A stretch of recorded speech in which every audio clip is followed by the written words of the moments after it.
Je remercie Catel qui va clore ce mouvement pendant Quel le honneur. confinement.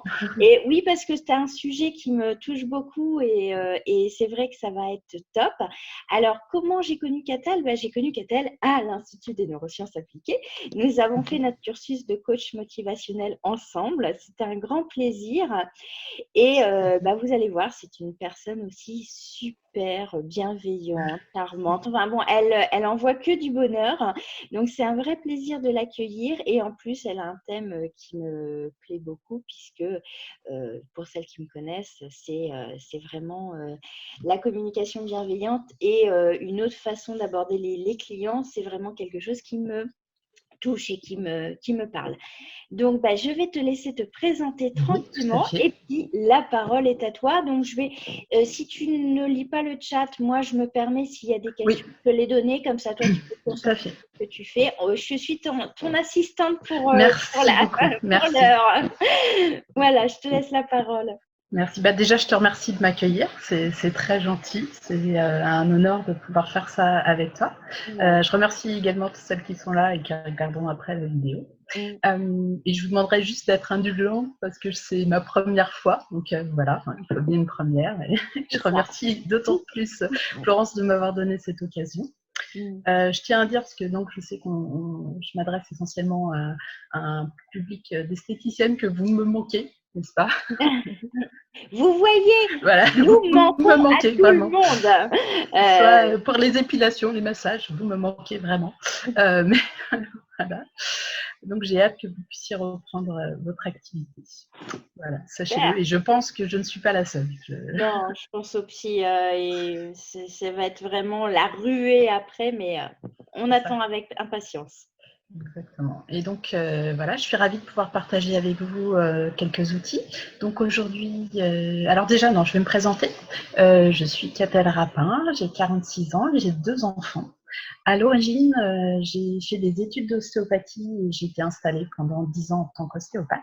Malheureusement, à la naissance de mon deuxième enfant, j'ai eu des petits soucis de santé qui m'ont obligée à changer d'orientation et j'ai fait un virage à 180 degrés parce que j'ai fait un master administration des entreprises et j'ai enchaîné par un poste de responsable administratif et financier. Mais en décembre 2018, c'était vraiment quelque chose qui ne me convenait pas. Donc, j'ai fait une sorte de burn-out et j'ai décidé de remettre tout à plat et de voir ce qui était important pour moi. J'ai travaillé sur mes valeurs et je me suis rendu compte que ce qui était important pour moi, c'était la connexion, la bienveillance, le partage, tout ça, et ce qui finalement correspondait bien à mon activité d'ostéopathe. C'est là où l'activité de coach m'a paru évidente et j'ai décidé de reprendre les études, donc où j'ai connu Florence à l'Institut des neurosciences appliquées. Voilà, pour vous dire un petit peu mon parcours. Parcours riche. Parcours riche, tout à fait. Maintenant, je suis coach et je me spécialise essentiellement en Wonder Maman. Donc pour moi, les Wonder Mamans sont les femmes qui allient vie professionnelle et vie personnelle, avec parfois certaines difficultés.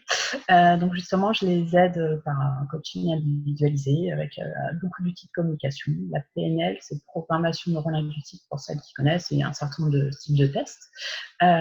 Pour vous donner une petite idée, c'est par exemple pour vous dans votre institut, vous avez peut-être des difficultés relationnelles avec certaines de vos collaboratrices, vous avez peut-être des difficultés à gérer certaines clientes mécontentes, peut-être du mal à vous affirmer, à dire non, à déléguer aussi, parce que ça va souvent ensemble, justement. Et à titre personnel, peut-être que vous avez des conflits dans votre couple de temps en temps, des difficultés avec vos enfants. Donc voilà, c'est pour ce type de problème que va pouvoir aider la communication bienveillante. Donc, si vous voulez, donc la communication bienveillante, généralement, ça permet de retrouver une certaine sérénité, parce que ça permet de mieux communiquer ses besoins, d'exprimer ses besoins, de comment fluidifier donc les relations. On exprime, vous allez voir. S'affirmer, mais avec bienveillance. Parce que c'est vrai que moi, j'avais du mal à m'affirmer, parce que j'avais l'impression qu'on ne pouvait s'affirmer qu'en n'étant pas bienveillant. Donc, Personnellement, j'avais du mal. Donc, savoir dire non et être bienveillant avec soi-même, exprimer sa colère aussi parfois, parce que on va y revenir plus tard. Donc, pour vous expliquer un petit peu ce qu'est la communication bienveillante, en fait, à la base, on appelle ça communication non violente. C'est une sorte de philosophie inventée par Marshall Rosenberg, qui inspirait en fait des principes de non-violence de Gandhi. Voilà, parce que je ne sais pas si vous saviez. Voilà. Et son objectif, sa philosophie, c'était relier les gens de cœur à cœur. Voilà. C'est assez joli dans le principe.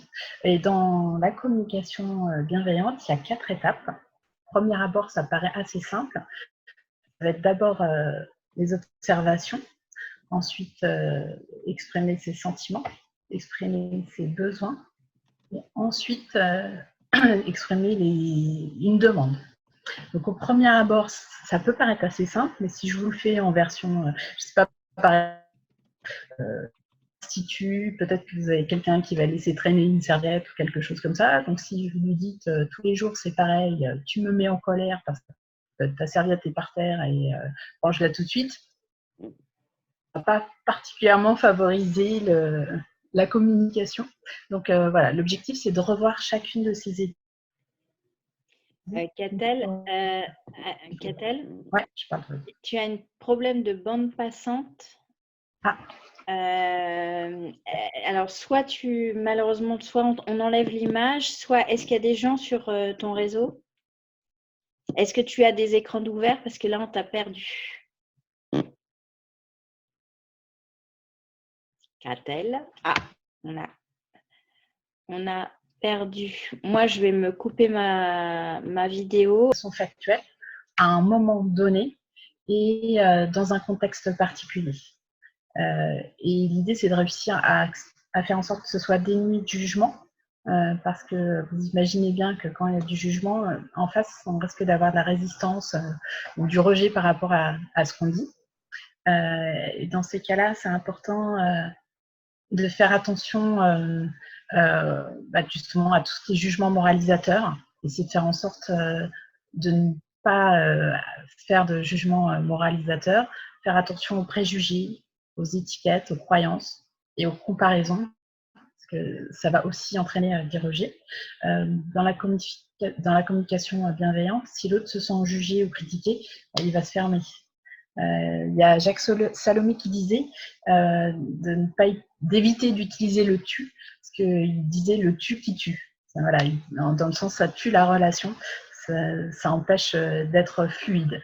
Donc éviter de façon générale de commencer des phrases par tu. Voilà, c'est moins bien vu.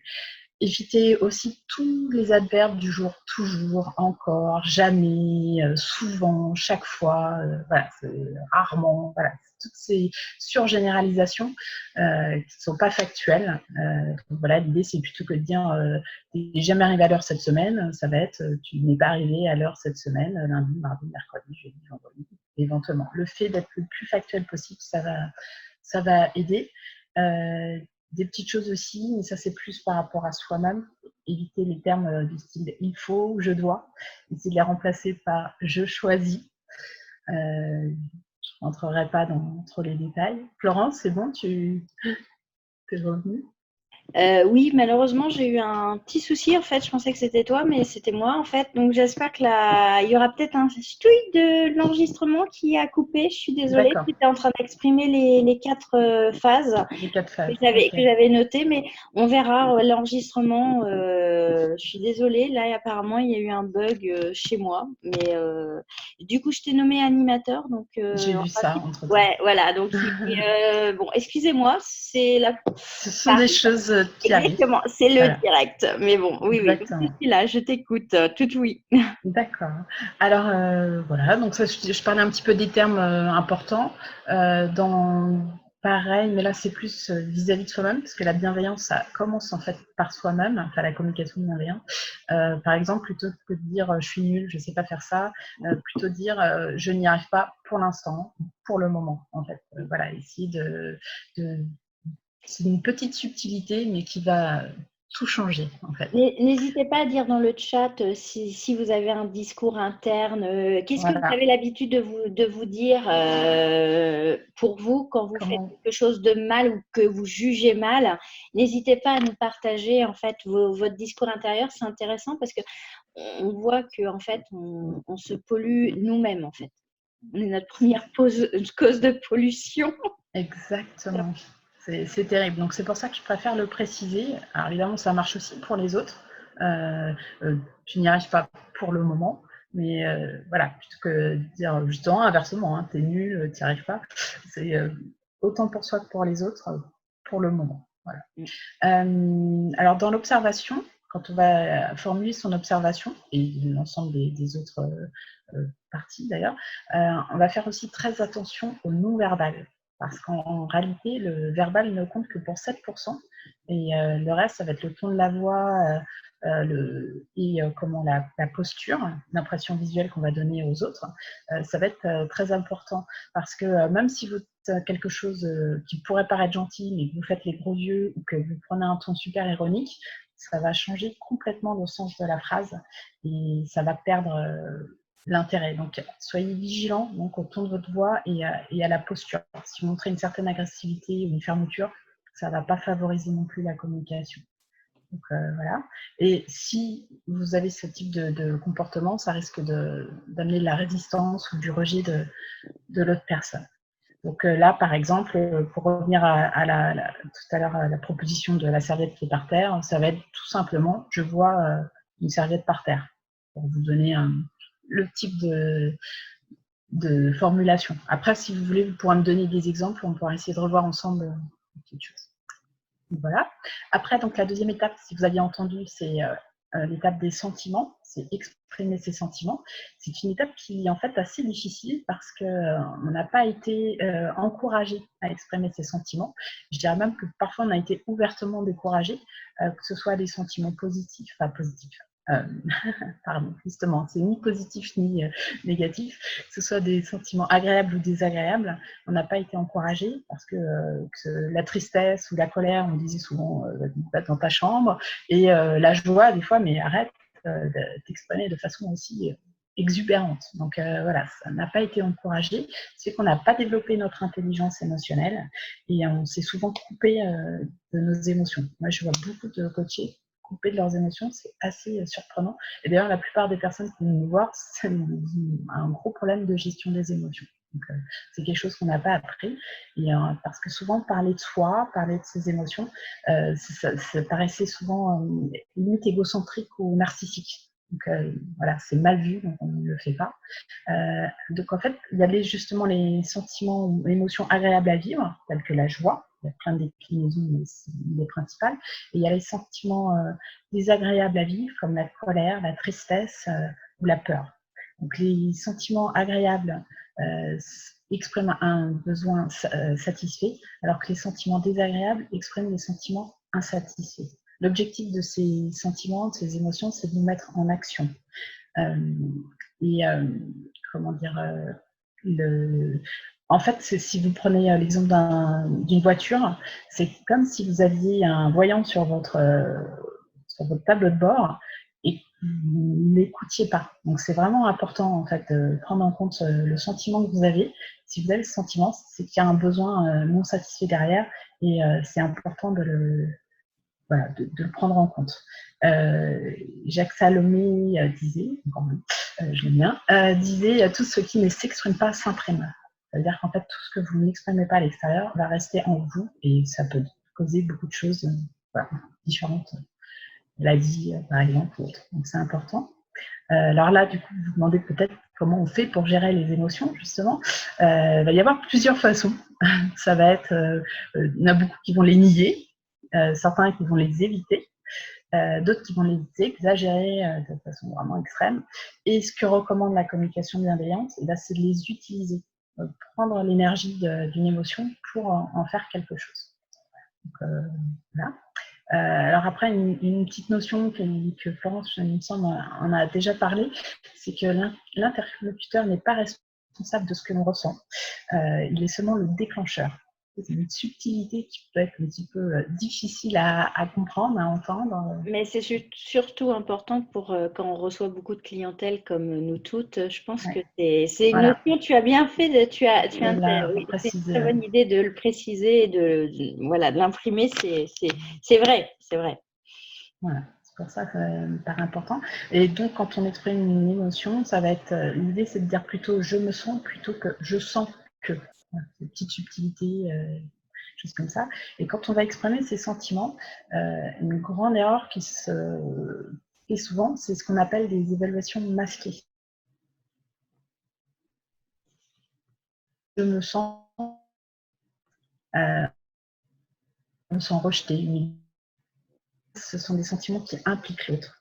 Donc en réalité, il faut revenir vraiment à soi. Ça va être plus triste, impuissante, en colère, plus les choses vraiment recentrées sur ça, parce que sinon c'est un mélange de sentiments et de jugements moraux et c'est pas voilà, c'est pas recommandé. Et l'autre risque de se bloquer également. Donc voilà, la subtilité, ça va être de pouvoir faire attention à ça.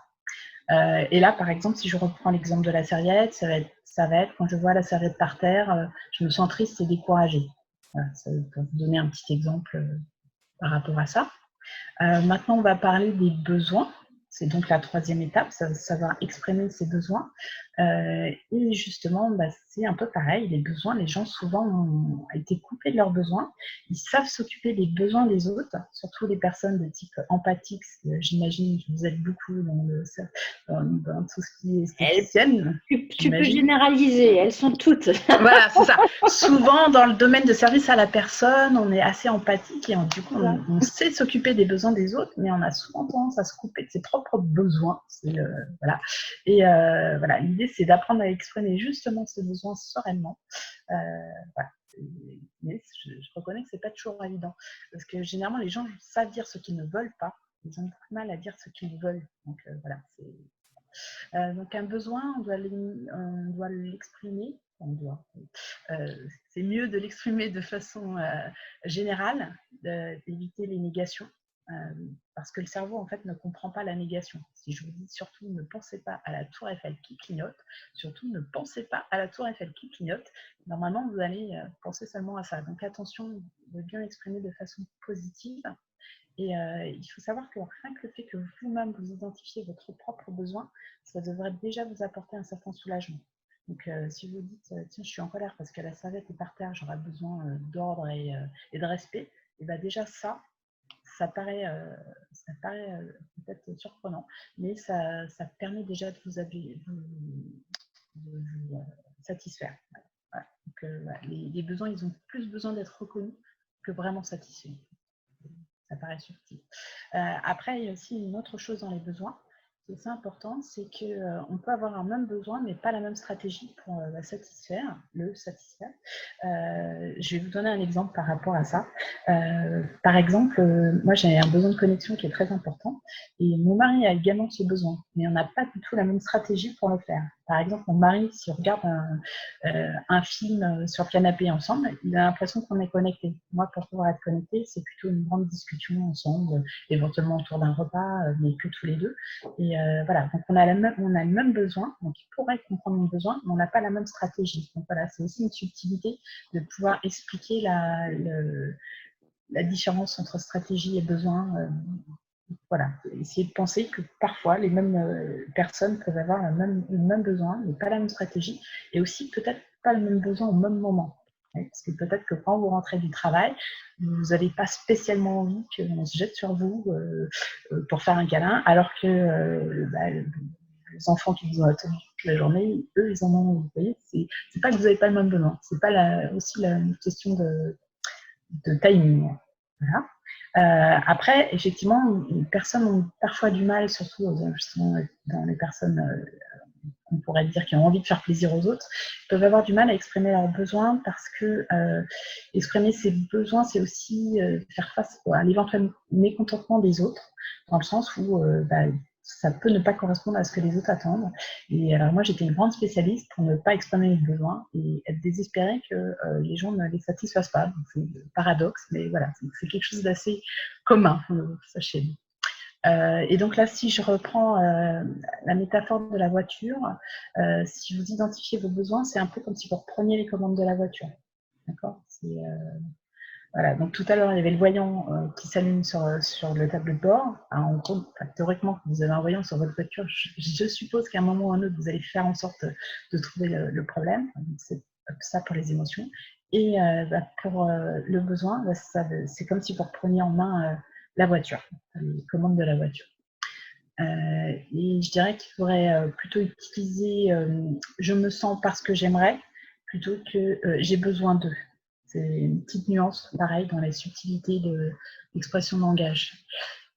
J'ai personnellement parfois encore du mal à bien utiliser ici. Tu peux donner un exemple de formulation comme ça? De formulation, ouais.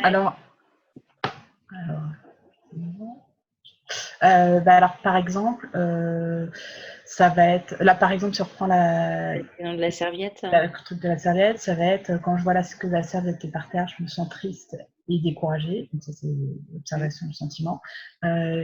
J'aimerais avoir de l'ordre et du respect de l'espace commun, par exemple. Ça va être, après, tu peux quand même dire j'aurais besoin, hein, mais c'est un peu moins fluide dans l'absolu. Oui, et puis ça, oui, c'est aussi un peu plus impératif que l'autre formulation. Oui, c'est ça. J'aurais besoin, c'est un peu plus directif, alors que voilà. Bon, ça peut s'utiliser, mais c'est pareil.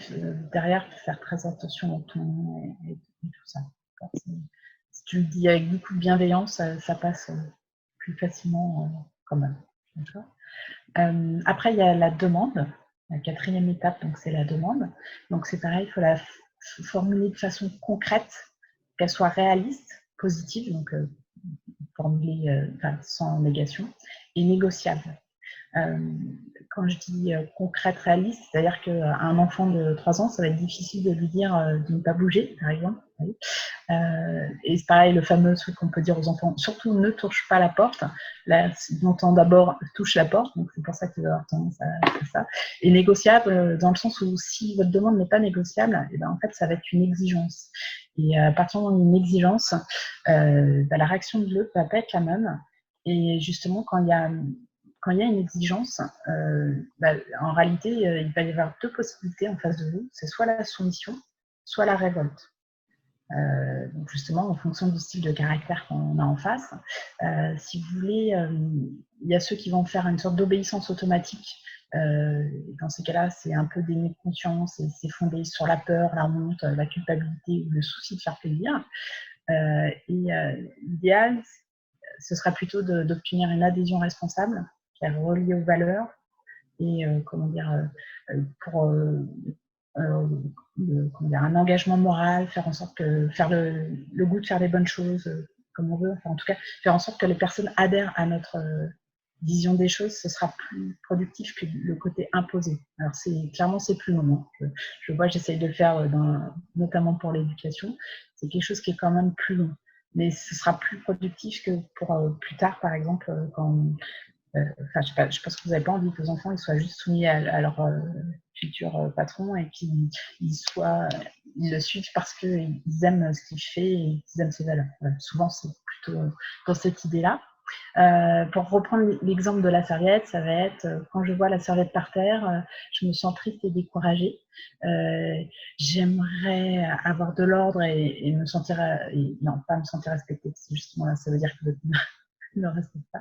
Et le respect de l'espace commun. Alors, serais-tu d'accord pour mettre la serviette dans le panier à linge? Quelque chose comme ça. Et donc, attention au ton dans ces cas-là. Voilà. Ça va? Vous êtes toujours là? Ouais. Elle t'écoute, je pense, avec attention. J'en vois même qui prennent des notes. Donc, oui, il y a. D'accord. Est-ce que vous avez l'habitude de la communication bienveillante, les filles? Est-ce que vous avez réussi? Oui, tu vois, Christelle dit qu'elle est très attentive. Voilà. Est-ce que ça vous parle ou est-ce que vous découvrez totalement? Parce que voilà, il y a pas mal de personnes, on a ouvert sur des sujets qui n'étaient pas forcément Je habituels connais. pour, voilà, donc bon, pour l'instant, tu vois, elles écoutent. Donc, Elles écoutent, ok. Bien, très bien. Et justement, moi, ce que je trouvais sympa éventuellement maintenant, c'est ce serait si vous avez des petites problématiques et si vous êtes intéressé pour voir comment le formuler, essayer, parce que moi, c'est un truc que je fais beaucoup avec mes coachés. Quand mhm, elles ont, par exemple, un problème avec une collaboratrice ou autre, je leur fais, je m'occupe surtout des femmes, je leur fais écrire une lettre à la personne. Avec là, elles se lâchent, elles disent vraiment tout ce qu'elles pensent. Et après, on étudie ensemble pour voir est-ce que ça c'était factuel, est-ce que ça c'est justement essayer de vérifier entre factuel ou quand c'est un jugement. Après, comment dire, voir où est la demande, où est le sentiment, le besoin. Alors souvent, les personnes passent du jugement à la demande. Hein. C'est un peu comme ça. Et l'idée, c'est de leur apprendre à réécrire la lettre, parce que c'est pareil, ça paraît bizarre, ça paraît simple dans un sens, cette communication, et en même temps, c'est quand même une sorte d'exercice qui n'est pas toujours simple. Donc, généralement, j'incite les gens à d'abord essayer par écrit, faire juste garder pour eux-mêmes au début. Et en fait, déjà, rien que le fait de faire par écrit et de le transférer petit à petit en version communication bienveillante, c'est une sorte d'exercice pour leur apprendre petit à petit à mieux communiquer. c'est une très bonne idée. Est-ce que l'une d'entre vous veut prendre la parole pour une problématique ça peut être très simple, hein, c'est pas, mais comme ça, on s'exerce ensemble. Moi, je trouve ça assez amusant. Mm. Est-ce que quelqu'un veut prendre... Vous pouvez activer vos micros, hein. Je vous ai mis... Ah si, mais elles sont timides. Elles sont au taquet de la... Bah, tu as parlé beaucoup d'enfants. Alors Ouais. effectivement, Oui, on aussi. est, on est sur, on est en clientèle, mais on a aussi nos enfants. Quand ils, comment pour une, voilà. L'esthéticienne, elle travaille toute la journée, elle rentre, elle voit que, elle voudrait que son enfant elle est fatiguée, elle voudrait que son enfant lui obéisse, entre guillemets, plus pour le repas, etc. Comment tu peux éviter les zones de tension quand on est très fatigué, qu'on rentre et qu'on voit que le mari n'a pas forcément fait à manger, que les enfants... Voilà, Voilà.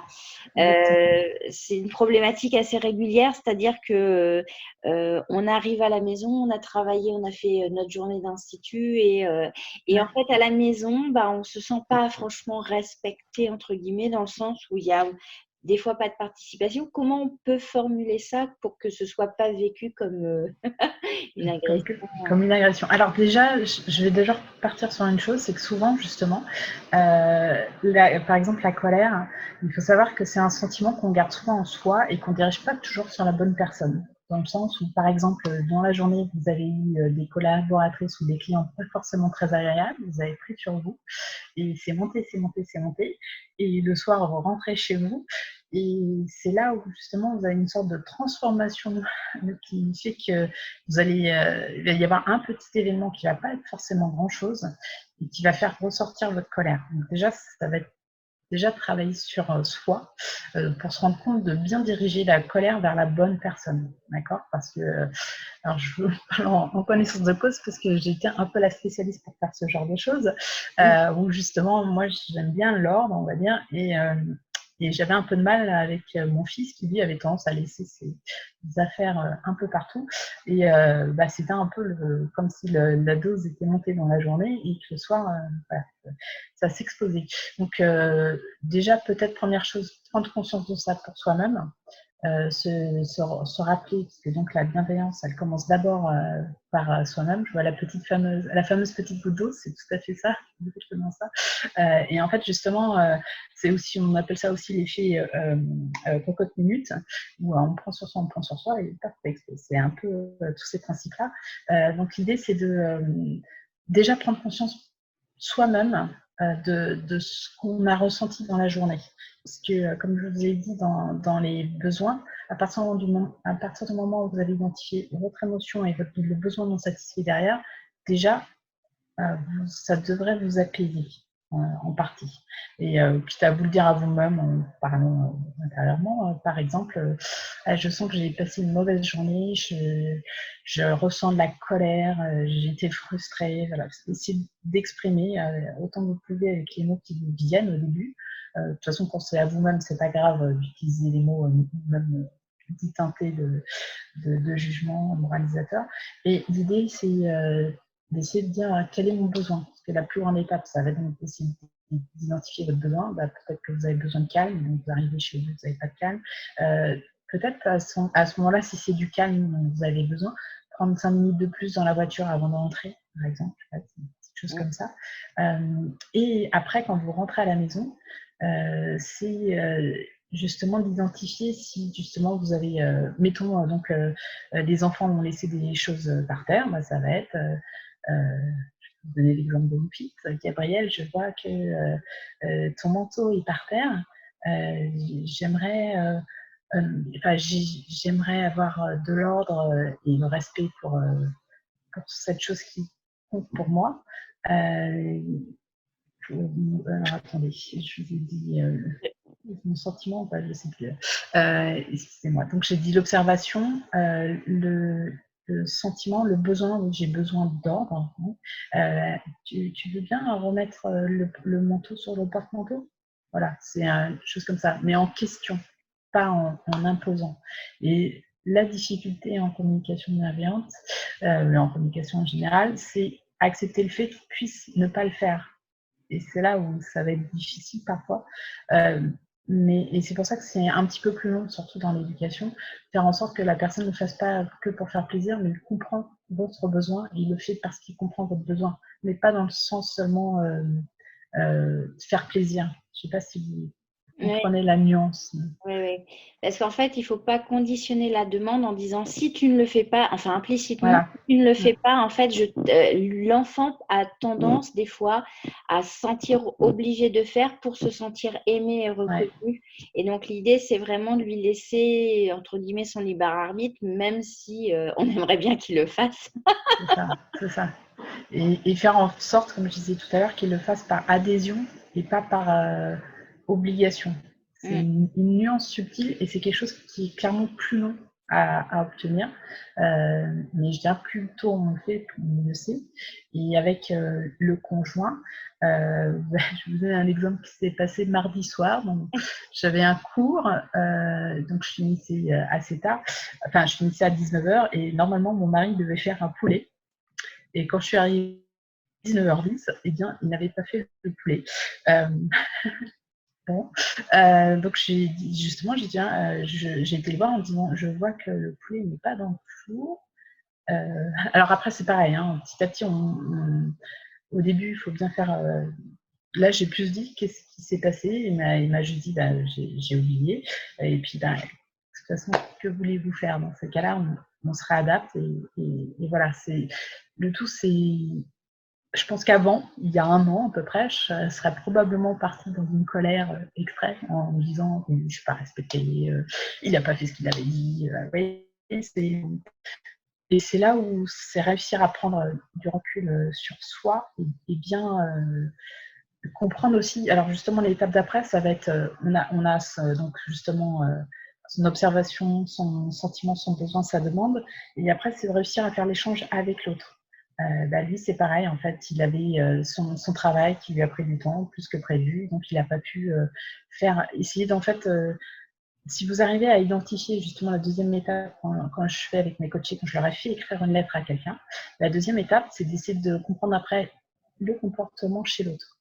Ok, la personne elle a tel comportement, donc ça doit être quoi? De la colère, de la tristesse, c'est quoi? Et c'est quoi son besoin derrière? Et en fait, le fait, pareil, d'identifier le sentiment et le besoin de la personne derrière, généralement, ça va vous calmer aussi, parce que vous comprenez le besoin. Parce que c'est pour ça le côté relié cœur à cœur.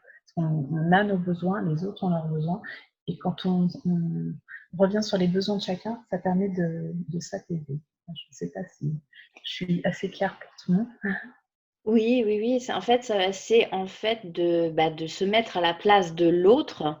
Et justement, en fait, on n'a que des clients, enfin là, des esthéticiennes et des masseuses et des coiffeuses qui sont empathiques. Donc, c'est OK, moi, j'ai le sentiment d'être pas respectée, mais qu'est-ce que l'autre a pu avoir à l'instant T pour qu'il n'ait pas respecté mes besoins? Et en fait, on apprend à communiquer et ça crée aussi une résonance au niveau des neurones miroirs et on avance comme ça. Enfin, moi, je pense que c'est vraiment important. Enfin, la communication bienveillante est vraiment très, très positif dès qu'on essaye de la mettre en place.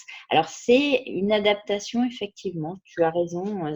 C'est de l'apprentissage, comme tu C'est dis. de l'apprentissage, c'est quelque chose qui n'est pas forcément naturel au début, et c'est quelque chose qui prend du temps. Il ne faut pas s'attendre à passer d'une façon de parler à une autre, à l'extrême. Et c'est pareil, Marshall Rosenberg, il faisait l'allusion à la personne qui est capable d'exprimer tout en termes de sentiments par rapport en communication non violente. Il disait que c'était une girafe et opposé aux autres qui étaient considérés comme des chacals.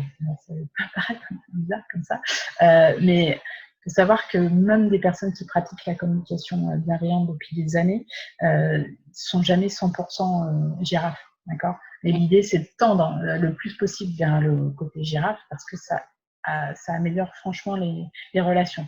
Après, évidemment, voilà, l'objectif, c'est de tendre vers ça, pas d'être 100% girafe. Ça me paraît difficile. Oui, ça c'est sûr. Et après, effectivement, l'idée, c'est vraiment d'instaurer un dialogue. Mais je trouve que ton idée de lettre est très intéressante parce que quand vous n'avez pas encore l'habitude de vider votre sac, enfin, ou savoir vous exprimer de manière bienveillante, le fait de rentrer le soir et de se sentir très frustré par rapport à une journée, entre guillemets, de merde, où on a passé vraiment une mauvaise journée, essayez de faire cette architecture que vous a donnée Catel, observation, expression des besoins, enfin des sentiments, des besoins, et comment on pourrait formuler la demande. C'est une bonne mise en pratique parce que vous n'êtes vous apprentissez, enfin vous faites votre apprentissage, mais sans avoir la résonance de l'autre qui n'est pas peut-être pas encore en capacité de vous entendre parce que vous formulez pas forcément bien les choses correctement. Donc c'est une super idée la lettre. Exactement. Parce que l'idée, en fait, c'est justement souvent, moi la première, au tout début où j'essayais d'utiliser cette technique, je me suis rendu compte que j'avais pas le résultat espéré en face. Et justement, parce qu'au début, je ne savais pas que les besoins, quand on exprimait les sentiments, il pouvait y avoir des sentiments qui impliquaient l'autre. Donc justement, j'avais tendance à pouvoir dire je me sens rejetée, trahie, et des choses comme ça. Alors que ça, c'est quelque chose qui va faire monter l'agressivité chez l'autre aussi. Et on ne s'en rend pas compte au moment où on le dit. On se dit, bah, je ne comprends pas, j'exprime mon sentiment, je ne vois pas où est le problème. Et c'est sur cette partie-là, souvent, que les gens pêchent le plus, on va dire. C'est vraiment difficile. Et le fait de faire par écrit, voilà, déjà le fait d'écrire tout ce que vous ressentez par rapport à quelqu'un, ça va vous faire du bien. Donc, je conseille la première fois de bien vous lâcher et de mettre presque tout le mal que vous pensez. Et après, donc, de le remettre sur ces 4 étapes, observation, sentiment, besoin et demande, dans cette partie-là.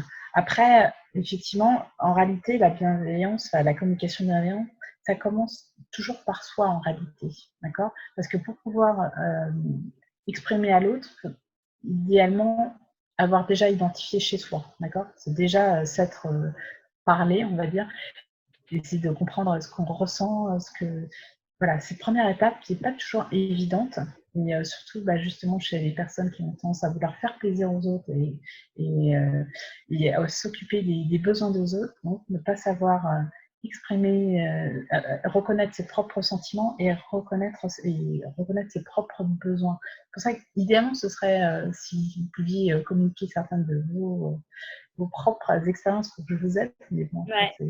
Bah, n'hésitez pas. Oui, oui, c'est intéressant. Est-ce qu'il y a certaines d'entre vous? Oui, j'ai une question. Vas-y, Hélène. Alors, Catel, donc Oui. au début, tu as dit que la communication bienveillante, c'était aussi bien par les mots, mais aussi par la posture, l'attitude. Ouais.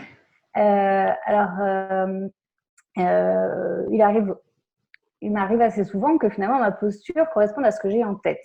Ah oui. Voilà, qu'il ne soit pas en relation finalement avec mon entourage. Et j'ai un fils qui est assez sensible par rapport à tout ça. On peut avoir juste une communication, je vais lui répondre, et puis je vais avoir dans la foulée une attitude, mais vraiment par rapport à ce que j'ai dans ma tête. Ouais. Et il va le prendre pour lui, Ouais. en général de manière négative. Donc, comment faire redescendre un petit peu la pression? Parce que du coup, ça monte en pression. Ça va être, mais pourquoi est-ce que tu as fait ça? Pourquoi est-ce que si?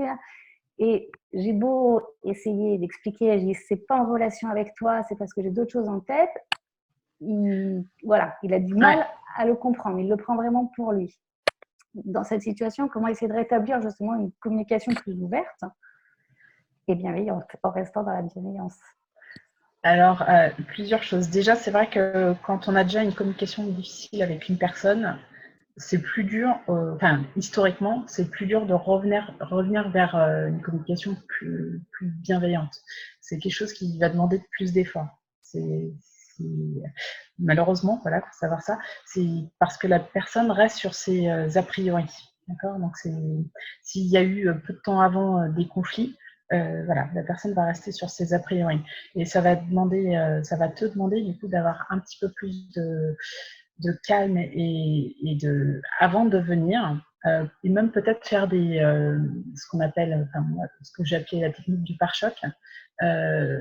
Tu arrives en disant, voilà, je sais que tu peux être en colère avec ce que je vais te dire, ou tu peux mal comprendre ce que je vais exprimer. Tu commences en disant la réaction qu'il peut avoir après. Je ne sais pas si tu comprends ce que je veux dire par rapport à ça. Et en fait, le fait de l'exprimer, ça casse cette réaction-là, en général. Mm-hmm. Je ne sais pas si je suis très claire. Je ne sais pas si tu vois. Oui. Par exemple, tu vas peut-être penser que ceci, cela. Tac, tu coupes sa pensée. Moi, j'aimerais qu'on revienne vers une discussion plus calme. Et là, c'est là où tu vas exprimer mon besoin, c'est ça. J'ai observé que ça, mon sentiment est ça, mon besoin serait ça. Est-ce que tu es d'accord pour qu'on échange sur ça? Tu vois, voilà. Et par exemple, ça peut être aussi, parce que ça marche dans les deux sens, je vois que tu es en colère. J'ai l'impression que tu ressens donc de la colère. Est-ce que ton besoin, ce serait je sais pas, de la compréhension, de la considération, tu vois, n'importe. Et est-ce que ta demande pourrait être ça? Je sais pas si tu vois le... Et par contre, effectivement, bien avant, déjà, en fait, il y a aussi une sorte d'échelle de communication. C'est-à-dire que si toi-même, tu n'es pas bien avec toi-même, comment dire... si tu ne te sens pas suffisamment bienveillante avec toi-même, tu vas avoir du mal à aller en bienveillance avec les autres, déjà. Donc, c'est d'abord s'occuper de soi avant de pouvoir rentrer en communication avec les autres. D'accord? Parce que si toi, tu ressens trop de colère et autres, tu vas résonner, vibrer cette colère en réalité. Tu vois? Donc, l'idée, c'est de réussir, dans un premier temps, une sorte d'échelle. J'ai une image, mais je ne sais pas où vous la trouvez là tout de suite. Pour pouvoir être à l'écoute des autres, il faut déjà avoir suffisamment écouté ses propres besoins. D'accord?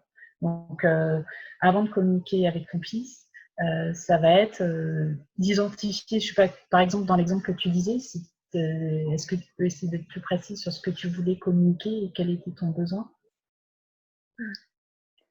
Si je donne un exemple, je vais essayer de donner un exemple un peu plus concret d'une situation.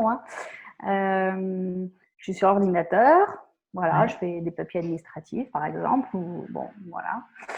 Et il vient me demander quelque chose en échange, on n'est pas forcément d'accord, mais voilà, la discussion se passe, on va dire, plutôt bien en soi, mais en gros, je reste sur mes positions sur sa demande. Et Et il repart. Et puis là, je me remets sur mon truc administratif qui ne marche pas. Je vais faire, je vais souffler. Ouais. Mais parce que c'est pour cette histoire de document. Pour moi, la discussion est terminée. Ouais. Finalement, c'est d'accord. Enfin, du moins, c'est ce que je pense. C'est peut-être ça le truc qui ne va pas. Et là, tout de suite, il va se retrouver. Ouais, pourquoi tu souffles? Ouais, alors là, tu vois, c'est le principe de tout à l'heure, c'est qu'en fait, c'est lui qui a de la colère ou autre à l'intérieur, et tu es son déclencheur. Ouais. Après, malheureusement, c'est bizarre ce que je vais dire, mais c'est presque son problème. Et si toi, tu réagis en face, c'est là où ça va remonter. Tu vois, c'est dans le sens où, là, tu pourrais presque dire, idéalement, c'est lui, là, c'est son manège dans sa tête, là, si je peux me permettre. C'est son théâtre mental, là, dans sa tête. Est-ce que je peux partager quelque chose? Moi, ma grande a été très en colère contre moi pour diverses raisons. Je n'éteindrai pas.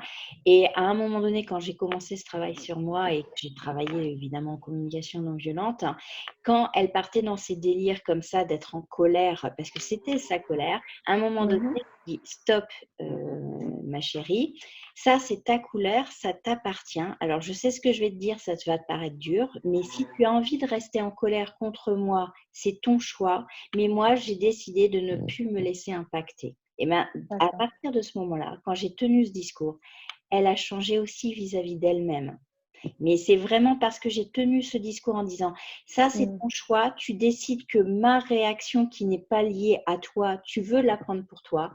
J'ai envie de dire c'est ta vie, c'est ta responsabilité. En fait, je l'ai responsabilisée et c'est vrai que la communication était beaucoup plus simple après. Et alors, on se prend encore un petit peu la tête parce que en plus, elle m'aide, c'est elle qui fait la partie graphiste de ma société, donc j'ai envie de dire, je travaille avec elle.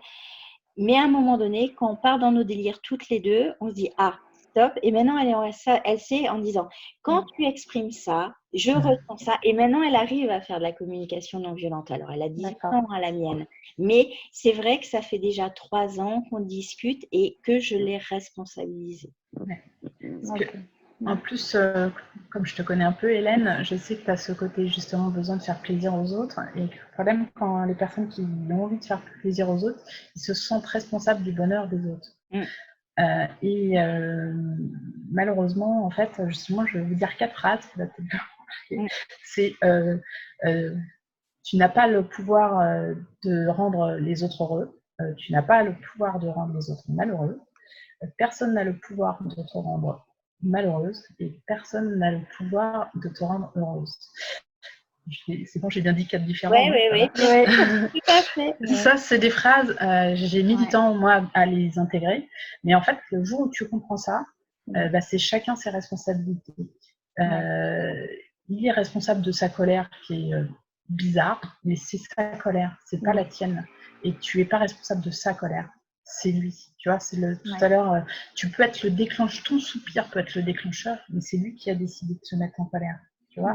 Et c'est là la nuance où je pense qu'effectivement, peut-être que dans ces cas-là, le stop peut être pas mal pour dire ok, toi, tu as envie de rester dans cette énergie négative de colère, c'est ok, mais moi, je ne partage pas cette envie. Donc, tu vas garder ta colère, moi, je n'ai pas besoin de ça. Tu vois, c'est là où le côté pour t'affirmer un peu plus, justement. Tu vois, c'est là où tu exprimes que ton besoin, toi, ça va être le calme, justement. Tu n'as pas envie de rentrer dans cette énergie de colère, de dispute. Tu vois. Merci. Mais c'est subtil, hein. C'est vrai que c'est quelque chose qui n'est pas simple, mais c'est là où justement ça va être plus. Mais là, j'ai pas développé, mais effectivement, pour savoir s'affirmer et savoir dire non, il y a encore plein d'autres choses, mais là, si j'en avais pour 2 heures, si vous... Oui, mais non, mais très bien, merci. Mais et quand vous avez une cliente, et là je reviens sur notre clientèle, souvent on lit sur les réseaux, oui, mais les clientes ne me respectent pas. Mais en fait, c'est aussi la communication bienveillante, c'est aussi, comme tu disais, ça passe par nous. Et qu'est-ce qu'on accepte qui ne fait pas nous respecter? Quand vous avez une cliente qui a une demande irraisonnable par rapport à votre respect de vous, et il faut apprendre à dire non. Et Alors, de manière bienveillante, mais le poser ses limites, c'est aussi une façon de rentrer dans la communication bienveillante envers soi-même aussi. Tout à fait. Et c'est là où, c'est pour ça que pour moi, ça commence par la bienveillance envers soi-même. C'est d'abord savoir ce que, comment dire, ce que vous acceptez et ce que vous n'acceptez pas. Ce à quoi vous êtes prêt à dire oui, ce à quoi vous êtes prêt enfin, vous n'avez pas envie de dire oui. Et d'ailleurs, une chose très importante justement dans le savoir dire non, et il me semble que tu l'as déjà dit, Florence, c'est quand tu dis non aux autres, c'est à toi que tu dis oui en fait. Ouais, mais il faut leur répéter parce que ça, ouais, ils ont du mal. Quand tu dis, mais moi, c'est quelque chose qui m'a beaucoup aidé parce qu'avant, j'avais beaucoup de mal à dire non aux autres. Et le jour où j'ai compris ça, c'est qu'en fait, effectivement, moi, j'étais assez sensible à tout ce qui était respect et je me suis rendu compte que finalement, parfois, je ne me respectais pas moi-même. En cherchant à faire plaisir aux autres, moi-même, je ne me respectais pas. Donc, c'est vraiment très important de bien apprendre ça. Quand tu dis non aux autres, tu dis oui à toi, en fait. D'accord? C'est vraiment important comme principe. Et donc là, par exemple, justement, vous avez, je crois que j'avais entendu une fois quelqu'un qui voulait prendre des rendez-vous et ça ne vous arrangeait pas. Essayez d'abord savoir pour vous qu'est-ce que vous êtes prêt à faire comme rendez-vous ou pas, et à savoir dire non quand vous pensez que ça ne vous ira pas. Et ça peut être, ok, j'entends que vous auriez besoin d'un rendez-vous tel jour à tel endroit, ce n'est pas possible. Vous avez une autre technique, vous pouvez dire j'aimerais bien vous faire plaisir, mais ce n'est pas possible. En fait, vous avez entendu son besoin et vous lui dites non, d'accord? Après, c'est vrai que tout le monde n'a pas la capacité de bien entendre le non. C'est quelque chose qui se développe aussi également.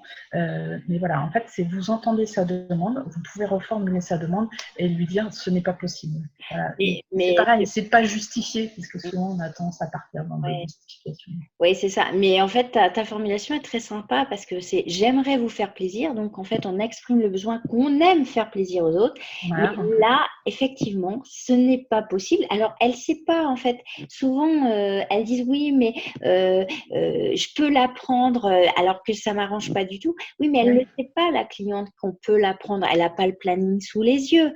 Donc, c'est vrai que dire ce n'est pas possible et je vous propose de trouver une autre solution, un autre créneau, et en fait, généralement, elle trouve un autre créneau. C'est nous qui nous mettons des barrières en disant « Oh là là, il faut absolument lui faire plaisir, donc je me rogne moi-même parce que sinon, je vais la perdre. » Et en fait, souvent, quand on le dit avec un sourire, ta formulation est super, j'aimerais vous faire plaisir, mais ce n'est pas possible.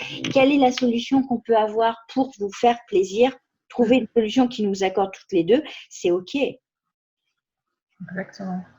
Et comment dire, c'est pareil, comment dire, souvent justement pour les empathiques que vous êtes, et quand on cherche à faire plaisir, on a tendance à penser que c'est soit je m'occupe des besoins des autres, soit je m'occupe des miens.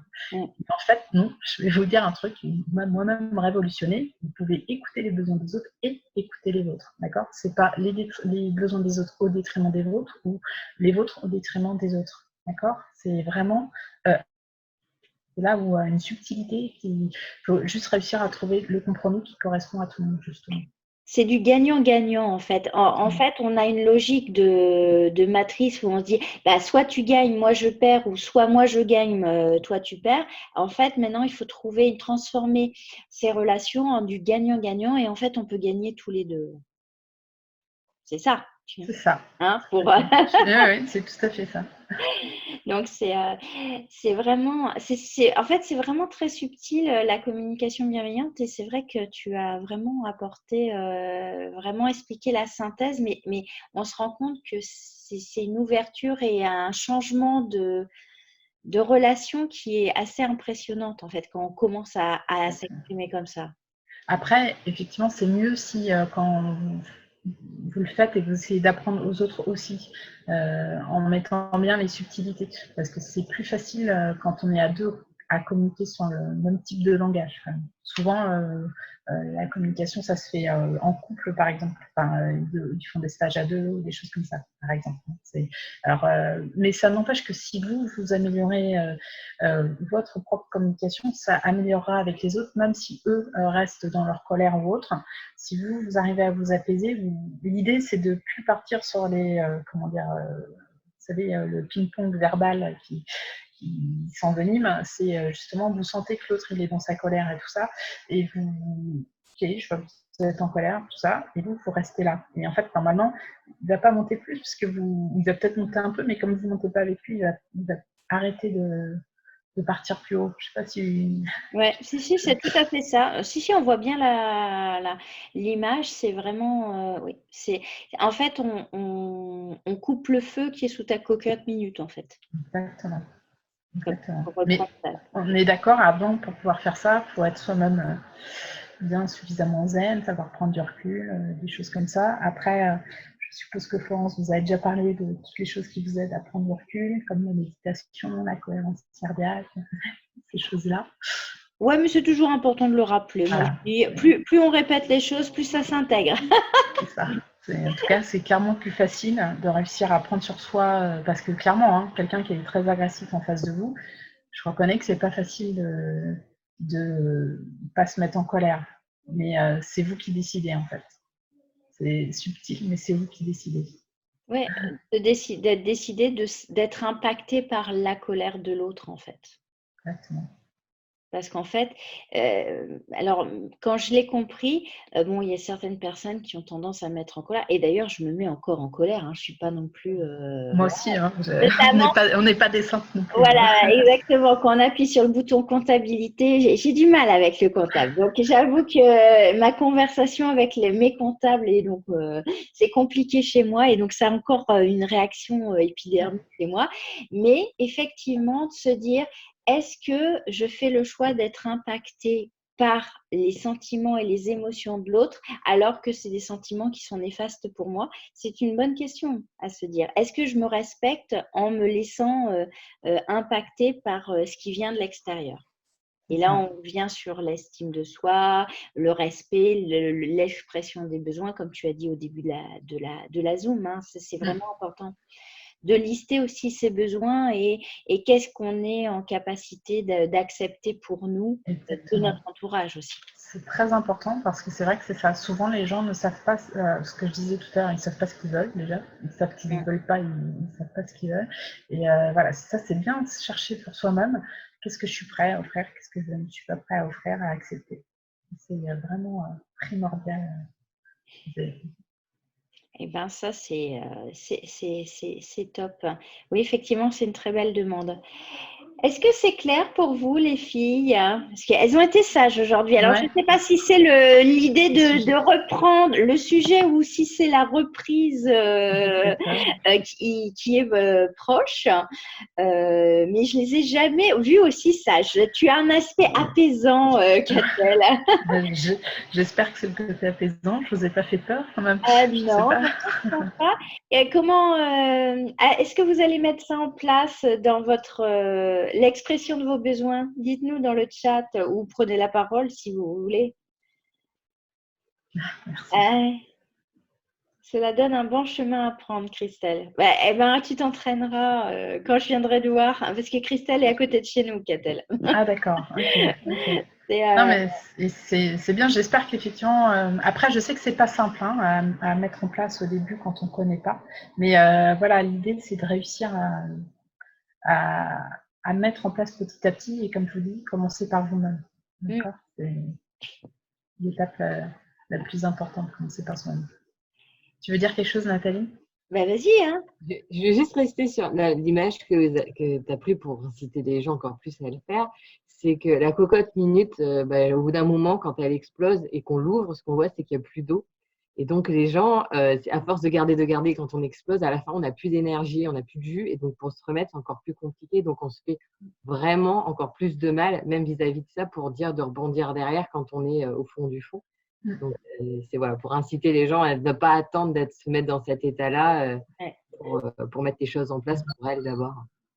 Tout à fait. Ouais, Christelle dit un vrai travail sur soi. Effectivement, c'est un travail au long cours, mais ça, c'est topissime. Effectivement, c'est pour ça, c'est une très belle façon d'aborder ces relations aux autres, cette communication bienveillante, et c'est vraiment très, très sympa. Est-ce que vous avez d'autres questions, les filles? Mais je pense que là, tu leur as donné matière à réfléchir. Je crois Ça qu'elles va donner sont, matière à réfléchir. Très elles bien, sont au tant mieux. taquet. Vous allez retrouver du coup la Zoom sur la chaîne YouTube, je pense demain ou après-demain, ça dépendra du temps qu'on a, avec les liens pour si vous voulez continuer la discussion avec Catel. Donc on mettra les liens évidemment de tes réseaux sociaux ou Ouais. Catel, il n'y a aucun Bon. souci. Ok. Ah bah oui, il Oui, faut oui, tout à fait, tout à fait. une mise en Et, lumière, c'est important.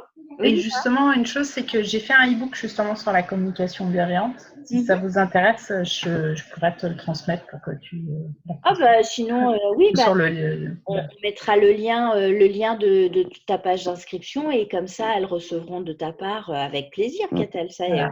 avec plaisir. Tu vois, regarde, il y en a. Ah bah tu vois, Stéphanie, ça Ça m'intéresse parce que c'est écrit, c'est encore plus. ouais, c'est Voilà. ça. C'est quand on découvre ce monde-là, c'est vrai que quand j'ai Ah ouais, découvert mais voilà, le monde de la communication non violente, il y a un moment donné, on se dit, ouais. oulala, c'est effectivement. C'est simple et difficile à la fois. C'est Tout à fait. Mais en fait, tout ce qui est le plus actif est souvent simple, mais des fois, la mise en pratique est la compliquée. mise en pratique est compliquée, ouais, tout à fait. Et donc, du coup, voilà. Et pour reprendre ce que je vous disais au début, on va faire des zooms post-confinement. Vous allez avoir un sondage pour savoir à quel rythme mettre les zooms. Effectivement, c'était notre dernière zoom confinement. J'espère que ça vous a apporté beaucoup de choses, les filles, beaucoup de soutien. En tout cas, c'était fait pour ces zooms. On va les continuer, mais à un rythme un peu plus light, parce que là, 2 par semaine, ça a été très lourd. Ah oui, vacances. Et donc, en tout cas, un grand merci de toutes et tous de votre participation. Merci à Catel, un grand merci. Merci beaucoup à toi, Florence, pour cette invitation. Voilà. Et puis là, je vais te laisser couper parce que je t'ai mis en animation. Okay. Et du coup, je fais quoi? Je coupe l'enregistrement? L'enregistrement, voilà. Okay. Et enfin, l'enregistrement.